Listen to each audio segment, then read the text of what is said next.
수비수 같은 경우에는 대표적으로 시즌 막판 거의 최종 영입이라고 생각할 수 있던 이렇게 표현하니까 최종 병기네요. 권경원 선수, 국가대표 김영건과 좌측 센터백으로 넘버 1, 2를 다퉜고 김영건 선수가 없을 때에는 그 자리를 충분히 공백 없이 메꿔줬던 클래스의 선수이자 21시즌 김남일 감독과의 의리로 성남에 가게 됐을 때 사실상 잔류를 이끌어냈던, 그리고 그가 떠나자마자 바로 성남이 강등될 수밖에 없었던 엄청난 능력의 선수입니다. 물론 J리그 이적 기간에 직전 시즌까지는 지동원도 그렇고 정승원도 그렇습니다. 권경원도 마찬가지고요. 직전 시즌의 폼은 사실 우려가 되는 게 맞습니다. 이렇게 권경원 선수가 영입이 됐고, 수원FC의 올드 팬들은 아실 거예요. 최규백 선수가 전북에서 데뷔한 또 연령대 대표를 거친 기대 자원이었는데, 전북현대에서부터도 그렇고 2부 리그였던 수원FC로 영입이 됐던 것도 그렇고 아무래도 기대만 성장하지 못했는데, 전 좀 의외였던 게 최규백 선수가 재영입된 게 좀 의외였어요.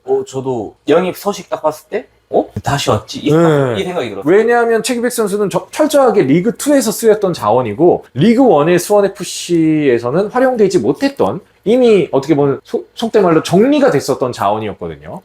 맞다. 김포의 김태환 선수도 영입이 됐죠. 김태환 선수 같은 경우에도 리그2에서는 충분히 검증이 됐지만 과연 리그1에서 통할 거니까. 저희는 21시즌에 인생 성공기이자 22시즌에 나락으로 갈 수밖에 없었던 곽윤호를 경험했잖아요. 그렇다 보니까 분명히 무대의 차이가 주는 이 무게감이 다를 것이라고 생각을 합니다. 이렇게 봤을 때 수비 보강에 따른 전망은 어떻게 보시나요? 작년에 비하면 매우 좋아졌어요. 네. 40년 역사의 최다 실점을 기록했죠. 사람들이 골키퍼 역할이 커다 했지만 솔직히 말하면 수비 역할이 매우 컸어요. 제 생각이에요, 이건. 제 의견이에요. 그쵸. 저희는 작년에 시즌을 내놓고 보면 전문 센터백이 그렇게 없어요. 그쵸. 어떻게든 풀백인 선수들이 센터백을 어떻게든 꾸역꾸역 막았어요. 대표적으로 신세계 선수가 있었고. 22시즌으로 봐도 김건무 선수가 자신이 포지션이 수비형 미드필더라고 하면 그 포지션을 포기하고도 결국 센터백으로 왔어요. 그렇죠. 어떻게 보면 땜빵 선수를 계속 활용했었죠. 전문 센터백이 아닌. 22년부터는 저희 전문 센터백이 없었어요. 이제 21시즌 이후로 잭슨의 단점이 보이기 시작한 이후부터 선수들이 그 약점을 파고드니까 이거는 전문 센터백이 한 명, 이제 두 명 있어도 이제 K리그판은 버티기 힘든데 전문 센터백 한 명에 풀백들이 자꾸 이제 센터백을 기용하다 보니까 점점 실점이 계속 늘어나고. 그렇죠. 근데 그 우려했던 부분이 작년에 터진 거예요. 잭슨이 부상으로 나가버리고 신세계도 버틸 만큼 버티다가 풀백들이 센터백으로 결국은 터졌어요. 그렇죠. 근데 이번 시즌 보면 제 K리그2는 챙겨본 게 아니었어요. 근데 최규백 선수도 제가 2020년도에 제가 이제 군 생활을 하다가 막 전역할 때라 그렇게 축구를 잘 챙겨보지 못했는데 다른 얘기를 들어보면 그냥 괜찮게 했다. 그렇죠. 근데 이 선수가 의문은 지금 K리그1에서 버틸 수 있는가, 그 템포를 따라갈 수 있는가, 이게 의문이고, 김태환 선수도 얘기를 들었어요. 김포 최저 실점할 때 핵심 변수예요. 근데 K리그2와 K리그1 템포를 그쵸. 이 선수도 또 어떻게 버틸지. 결국 마지막 퍼즐이 왔잖아요, 저희. 권경원 선수가. 그쵸. 이 선수가 아무리 일본에서 못했다 하더라도 K리그1 경험이 있어요. 그쵸. 그리고 성남에서의 잔류했던 시즌, 말도 안 되는 퍼포먼스로, 말도 안 되는 퍼포먼스로 성남을 어떻게 보면 멱살 잡고 끌고 왔잖아요. 하드캐리 했죠. 자신은 그 경험을 했잖아요. 이번에는 중반에 온 게 아니라 시즌 초반부터 같이 하는 거니까 그쵸. 자신의 플레이를 하면서도 옆에 이제 센터백 김태환 선수가 될 수 있고 최규백 선수가 될 수 있고, 또 우리 이번에 새롭게 우리 유스 출신, 네, 그쵸. 한상규나 우리 유스가 아니지만 데리고 온 유스죠. 한상규 선수가 권경원 선수의 플레이를 보면서도 계속 물어보면서 계속 성장할 것 같아요. 그쵸. 또한 잭슨 선수도 선발이 될지도 모르겠지만 권경원 선수의 하는 역할이나 플레이를 보면서 워낙 권경원 선수가 국가대표 축구만 보시는 분들 같은 경우에 권경원 선수는 리딩이 굉장히 뛰어나거든요. 그러니까 성남에서의 엄청난 퍼포먼스를 보였던 것도, 사실 성남이 그 다음 시즌에 강등이 된 것도 권경원 선수가 수비진을 그 포백이 됐든 쓰리백이 됐든 그 안정을 가져가는 리딩력이 굉장히 뛰어나다고 생각하거든요. 라인 컨트롤이나. 잭슨도 권경원 선수의 플레이를 보면서 자신이 잘못하면 작년처럼 자신의 자리 입지가 좁아질 수도 있다. 어떻게 보면 선의 경쟁이라 그런 역할로 또 더 좋은 시너지가 나고. 그쵸. 그리고 풀백은 이용 있고 박철호 선수가 있고 그다음에 정동호 선수도 있고, 어떻게 보면 아까 얘기했던 선수 정성원 선수가 이쪽으로 올 수도 있고, 또 김지엽 선수. 김지엽 선수도 이제 건강한 상태로 다시 왔잖아요. 솔직히 저는 풀백은 걱정이 아니에요. 오른쪽 풀백만 봐도 이미 네임드 있는 선수가 2명이나 있어요. 정동호, 뭐 당연히 체력이 문제겠죠. 그쵸. 아마 풀시즌을 뛸 수 있을 거라고 기대는 못하지만 이 둘이서 로테이션을 하고 왼쪽 풀백을 정동원 선수가 후반기에는 왼쪽 풀백으로 이용 선수가 공존하는 모습도 보여줬지만 박철호 선수를 어떻게 쓰느냐에 따라 또 김주엽과 함께 그 주요 네 선수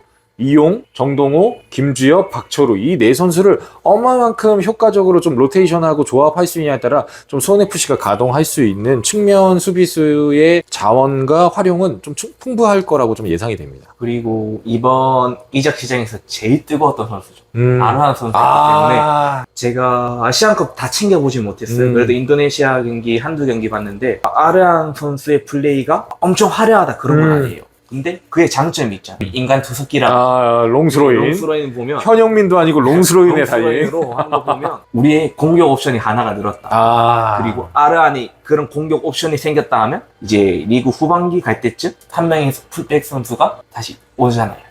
그쵸. 우리가 그토록 기대하고 박민규 이제 그 선수의 플레이는 모두가 다 투 감독이 국가대표로 뽑았을 정도로 수비력이 엄청 대단하고 그 선수가 만약에 복귀하고 그 실력이 나온다면 솔직히 진짜 풀백 걱정이 없어요. 그렇죠. 박민규의 임대 복귀는 영입과도 같을 거라고 기대를 하고 있기 때문에 맞죠. 물론 입대 전보다 이제 1994년생으로 어떻게 보면 30을 좀 넘긴 나이긴 하지만 박민규 선수가 가지고 있는 장점은 분명하죠. 체력과 스태미너 엄청난 활동량이라는 겁니다. K리그 특성이 있죠. 여름 이적 시장을 지나서 여름을 겪게 되면 선수들의 스태미너가 확 떨어지기 시작하죠.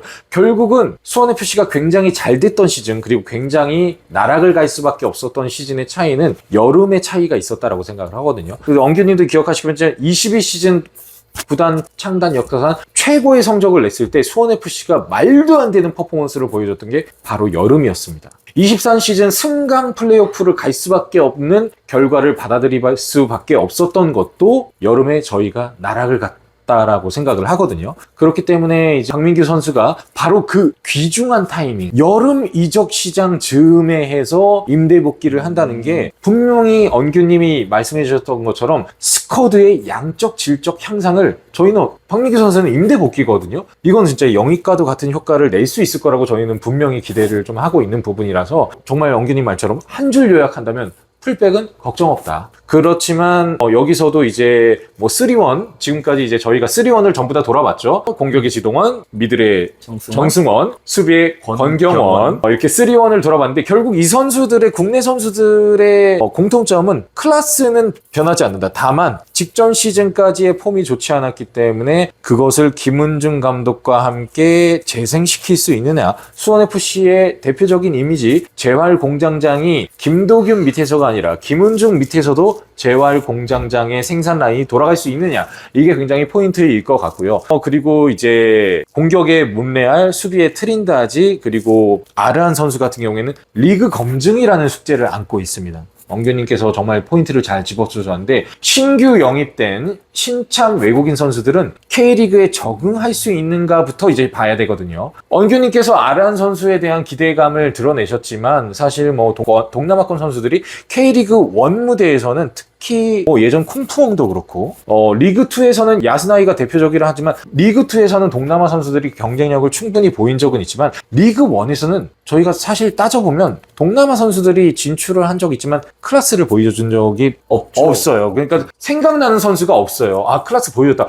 호주 센터백, 호주 수비수들은 저희가 각인된 선수들이 있잖아요. 근데 동남아권의 전 포지션을 따져서 리그1에서 대표적으로 아까 말씀드렸던 인천의 쿵푸엉을 비롯해가지고 사실 그렇게 기억나는 선수가 없습니다. 그만큼 경쟁력을 입증한 선수가 없는데 아란 선수를 비롯해서 모든 외국인 선수, 수원FC의 잭슨을 제외한 현 외국인 선수들은 리그의 검증 그리고 실력의 입증이라는 숙제를 안고 시작하게 될 것 같습니다. 저희가 감독, 공격수 그리고 미들 중원, 수비 라인까지 확인했는데 이제 마지막 하나가 나왔습니다. 2023 시즌 수원FC의 정말 눈물이 앞을 가리는 포지션이었죠. 이렇게 바꿨을 수가 있나 싶었던 골키퍼였습니다. 우선은 좀 정리를 해볼까요? 이범현 선수가 24시즌을 앞두고서 은퇴를 공식적으로 발표를 했습니다. 본인 피셜이었죠. 그리고 대표적인 변화는 수비의 센터백 김태환 선수와 비슷한 느낌으로 리그2에서 검증된 자원 전남 드래곤즈에서 안준수 키퍼를 영입을 했습니다. 이범현 선수의 이탈, 그리고 안준수 선수의 영입. 23시즌 정말 말도 안 됐던 이 키퍼의 대환장 파티를 끝낼 수 있을까요?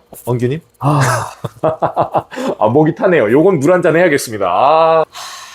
키퍼 이야기가 가장 어렵네요. 그러니까 예상하기가 가장 어렵고 과연 명예회복을 할 수 있을지도 좀 걱정이 되고요. 네, 모든 팀이나 선수들이 바닥을 찍으면 더 이상 내려갈 때. 그렇죠. 네. 이미 K리그 최다 실점은 했어요. 네. 이제 더 이상 내려갈 때고 이제는 올라갈 일만 남았다. 그렇죠. 문제는 네. 우리가 지금 실질적 선발 자원 당연히 박배정 선수, 노동화 선수예요. 골키퍼 코치가 바뀌었고 수비가 안정이 됐더라도 결국은 그들의 실수를 줄여야 돼요. 박배정 선수의 단점보다는 실수는 작년에만 하면 나와야 대상에서 너무 안 나왔어요. 너무 골대 안에서만 지키다 보니까. 그리고 공줄볼 처리 미숙이 굉장히 컸죠. 그런 부분에서 실점이 많았어요. 그리고 노동건 선수의 작년 시즌을 보면 선방력 굉장히 괜찮았어요. 그쵸. 그 다음에 뭐 공격적이라 해야 되나? 그런 스타일인데 문제는 발밑이에요. 발밑도 좋다고 했는데 결국은 자신의 패스미스가 실점이 되는 역할이 많아요. 그런 경우가 굉장히 많았죠. 그런 실수들이 한순간에 하루아침만에 솔직히 말하면 바로 없어지는 게 아니잖아요. 그렇죠. 그런 부분을 어떻게 연습을 하면서 서로 피드백을 주면서 서로의 그런 실수들을 줄일 수 있는지 뭐 그런 부분이 제일 기대가 궁금하기도 하고 당연히 선방력은 저희 믿어야죠. 골키퍼니까. 근데 어쩔 수 있겠어요. 네. 그건 뭐 컨디션 따라. 네. 안준수 선수는 솔직히 말하면 제가 제일 좋아하는 골키퍼예요. 청소년 국가대표 할 때부터 안준수 선수를 굉장히 좋아했어요. 근데 막상 K리그에 들어오면 이게 호락호락하지 않잖아요. 근데 이 선수가 호불호가 굉장히 갈립니다. 제가 볼 때는 굉장히 잘하는데 다른 이제 K리그2를 보신 분들의 얘기를 들어봤어요. 이 선수도 실수가 많다. 뭔가 우리 팀화 되면 안 되는데 이 선수도 굉장히 실수가 많다. 이제 이 선수는 그래도 나이가 어리니까 지켜봐야 하긴 하는데 더 이상 말을 못하겠어요. 정말 키퍼의 전력 분석을 하는 게 가장 좀 어렵다라고 생각을 하고요. 엉규님께서 이야기를 해주셨지만 노동건 선수는 정말 슈퍼 세이브가 많았습니다. 근데 이 슈퍼 세이브를 잊혀지게 할 만큼의 치명적인 실수가 많았고, 그리고 노동건 선수가 작년 시즌에 대부분 선발 비율로 치면 노동건 선수가 넘버 원이었겠죠. 하지만 노동건 선수, 그러니까 수원FC가 선제 실점을 하고 힘들게 경기를 끌어가는 경우가 되게 많았는데, 엉규님이 언급해 주셨던 것처럼 수비 불안도 있었지만 노동건 선수가 어이없는 실점으로 인해서 수원FC가 0대1부터 시작하는, 시작이 1대0 -1부터 시작하는 경기들이 상당히 많았거든요. 이게 노동건 선수가 분명히 좀 시즌을 시작하기 전에 개선하고 분명 좀 각성해야 되는 부분이라고 생각을 하고요. 박배종 선수도 22시즌에 뭐 파이널에는 최고의 히로인이었죠. 그런 박배종 선수도 23시즌에는 수원FC의 수비가 총체적 난국으로 인해서 사실 본인의 기량만큼 충분히 보이지 못했고 또 스스로 굉장히 불안한 플레이를 좀 보여줬다라고 생각을 합니다. 대부분은 공중볼 미스가 많았죠. 박배종 선수도 뭐 노동건 선수 못지않게 많은 슈퍼 세이브들을 했는데 노동건 선수와 마찬가지로 치명적인 실책이 그 모든 것을 가려질 정도의 많은 실책들을 했다라고 생각을 합니다. 이제 안준수 선수는 사실 저도 엉규님이 이야기하셨던 것처럼 리그2에서 굉장히 눈에 띄는 키퍼였습니다. 지금은 전북현대 소속의 정민기 골키퍼죠. FC 안양 소속이었는데 정민기 골키퍼가 리그2의 조현우라고 불렸었거든요. 스타일도 굉장히 비슷하고 화려한 선방쇼를 펼쳐서 특히 22시즌 수원 삼성과의 플레이오프에서 그 두각을 드러내면서 전북현대로 이적을 하게 된 건데, 저희가 안준수 키퍼를 우려하는 것처럼 정민기 선수가 결국은 리그1 기업구단, 최고구단 전북현대에서 본인의 실력을 입증하지 못했죠. 증명하지 못했습니다. 수원FC는 물론 전북현대와는 다르죠. 지향하는 바와 목표가 그리고 기대 순위가 다를 겁니다. 근데 이제 그만큼 안준수 선수가 정민기 선수가 증명하지 못했던 리그2 골키퍼의 한계를 수원FC에서 본인은 증명할 수 있는가가 굉장한 포인트가 될 것 같고요. 과연 인천과의 개막전 시즌 초에 이 3명의 골키퍼 중 누가 나오게 될지는 모르겠지만 제발 누가 나오시든 좀 잘해주셨으면 좋겠습니다. 안정적으로 제발. 저희 정말 키퍼 때문에 속 썩는 거 너무 힘들어요. 정말 어느 팀이든 그렇지만 저희가 그렇죠. 뭐 아시안컵의 조현우도 그렇고 울산현대 조현우는 뭐 말할 게 없죠. 대전 하나 시티즌의 이창근도 그렇습니다.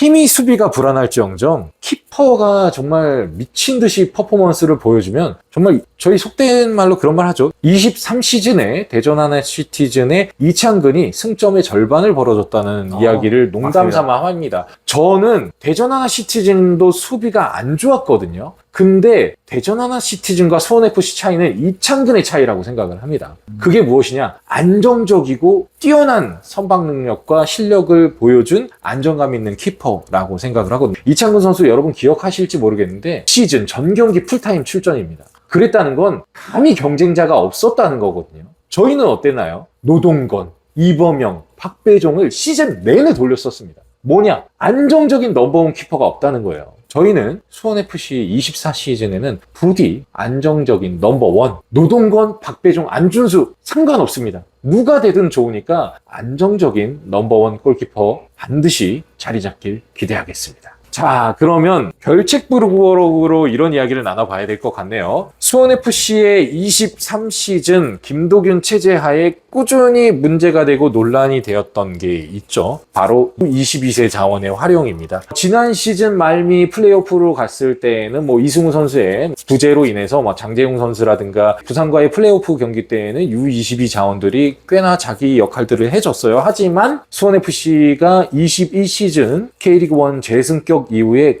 꾸준히 고질적으로 가져갔던 건 수비 불안만큼이나 불안정한 22세 자원에 있습니다. 근데 이 부분에 대해서도 언규님 좀 기대되는 바가 있을까요? 저는 정말 많이 기대되고 있어요. 어떤 부분인지. 이번엔 저희 B팀도 운영하잖아요. 그쵸. 작년까지만 해도 저희 유스들이 만약에 저희 1군에 들지 못하면 그저 그런 느낌이 드는데 그 선수들의 실력을 점점 향상시킬 수 있고 거기서 성장하면 즉시 바로 1군에 투입할 수 있고 그 1군이 나중에 핵심 멤버가 됐어요. 그쵸. U22세지만 엄청 잘하는 선수들이 데리고 왔잖아요. 지금 상황에서는. 전북 현대에서 임대로 온 강상윤 선수라던가 이준석 선수도 제가 알기로는 그 선수의 이미 김천에서 자신의 포텐을 이미 터뜨렸어요. 작년처럼 그리고 재작년처럼 5분만 쓰고 교체하는 게 아니라 전반까지 쓰고 만약에 교체를 하면 후반 들어온 선수는 체력이 더 안배가 되면서 후반 45분 그리고 연장까지 풀 체력을 뛸 수 있거든요. 그런 역할로 보면 작년하고는 많이 달라요. 늘 이제 U22세랑 10분, 15분 뛰고 들어가는데 U22세가 45분까지 뛰고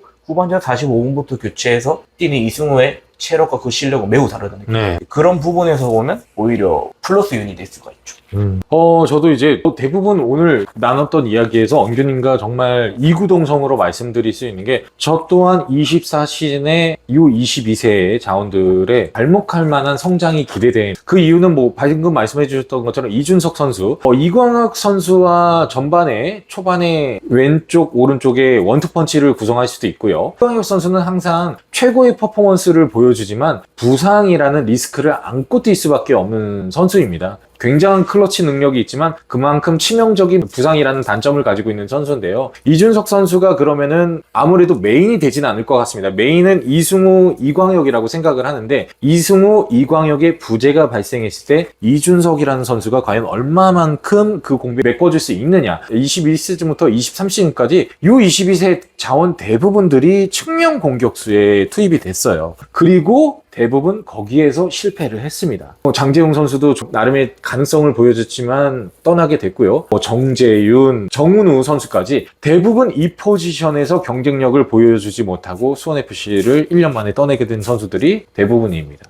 그 수원FC의 블랙홀과 같은 U22 자원의 측면 공격수에서 경쟁력을 보여줄 수 있느냐, 이것도 굉장히 포인트라고 생각을 하고요. 아까 저희가 한상규 선수도 이야기했지만 대표적으로 수원FC의 체질 개선이 이루어지는 데 있어서 남아있는 U22 자원들이 있죠. 대표적으로 안치우 선수라든가 이런 선수들이 남아있게 됐는데 그 선수들이 성장하면서 언규님이 말씀해 주셨던 것처럼 성장하면서 성인 1군 대표팀에서 얼마만큼의 경쟁력을 보여줄 수 있고 스스로 실력을 입증하느냐, 이 부분에 있어서 수원FC의 24시즌의 경쟁력이 시너지를 받을 수 있느냐, 아니면 또다시 U22 카드는 버릴 수밖에 없고 그냥 깔고 가느냐, 최소 5분에서 최대 15분밖에 기대할 수 없느냐가 판가름 될 거라고 생각하고 그 결과는 저희가 아마 인천 유나이티드와의 개막전 그리고 전북 현대와의 홈 개막전을 통해서 가늠해 볼 수가 있을 것 같습니다.